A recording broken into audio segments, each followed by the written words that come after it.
Hey guys, it's Nathan, and today I wanted to share with you my thoughts on the value of PLA portfolios. So PLA stands for Prior Learning Assessment, and at some colleges you can put together a portfolio that consists of like work, things that you've done, descriptions of it, like essays that you would write, letters from other people. So just compiling this portfolio of evidence that shows, hey, I have experience in whatever field or subject matter that you can match up to a class within your course curriculum.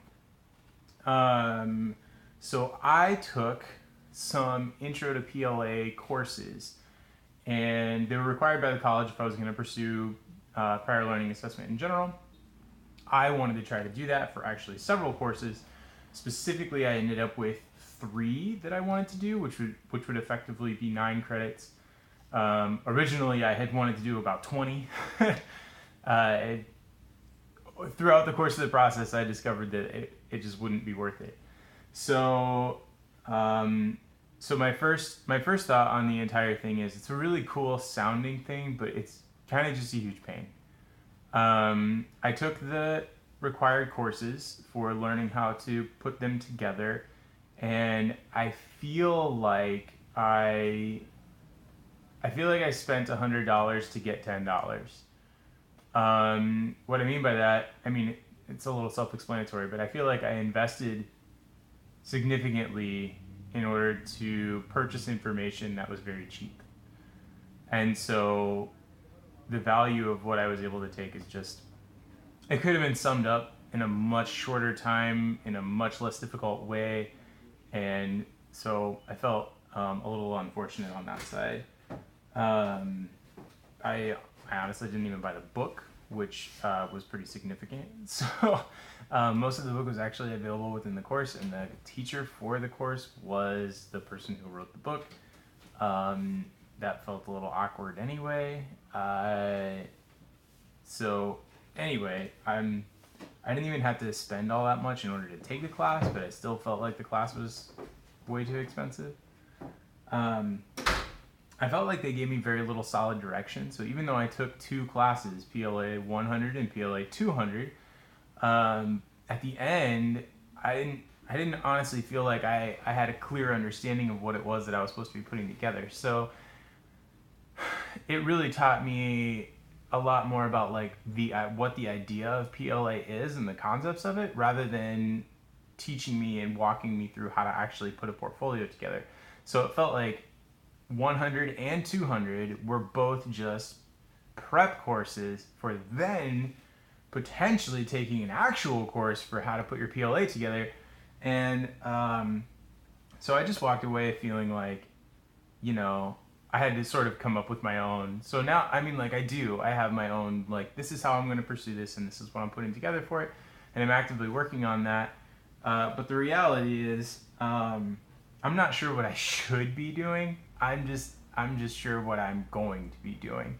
So I feel like I keep glancing at my outline.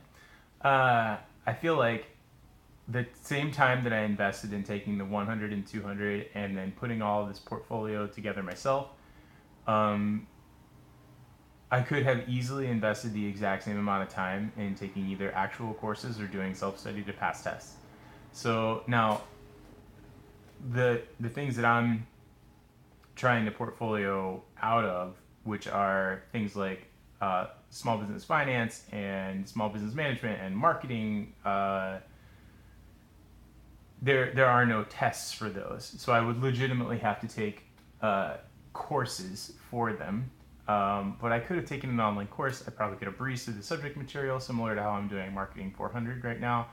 And because I know the material, I know how it works, I know how to put it together, and so I honestly think that those would have been way less difficult than the whole portfolio process is turning out to be. So my end recommendation is, if you can take a course or a CLEP, if you can take a CLEP, a TCEP, or whatever for the subject matter, do that way before you ever mess with this PLA stuff. And if you can even take a course and you're pretty familiar with the subject matter, then I would probably recommend that over the PLA stuff too. It's just kind of a pain, and there's not good solid direction on it. So I haven't found any resources online other than my courses that I took at the school, but I haven't looked very diligently. So maybe there are much better resources out there that shore it up and then like teach you how. Actually, now that I'm talking about it, I should probably look for something like that that might give me like a step-by-step guide.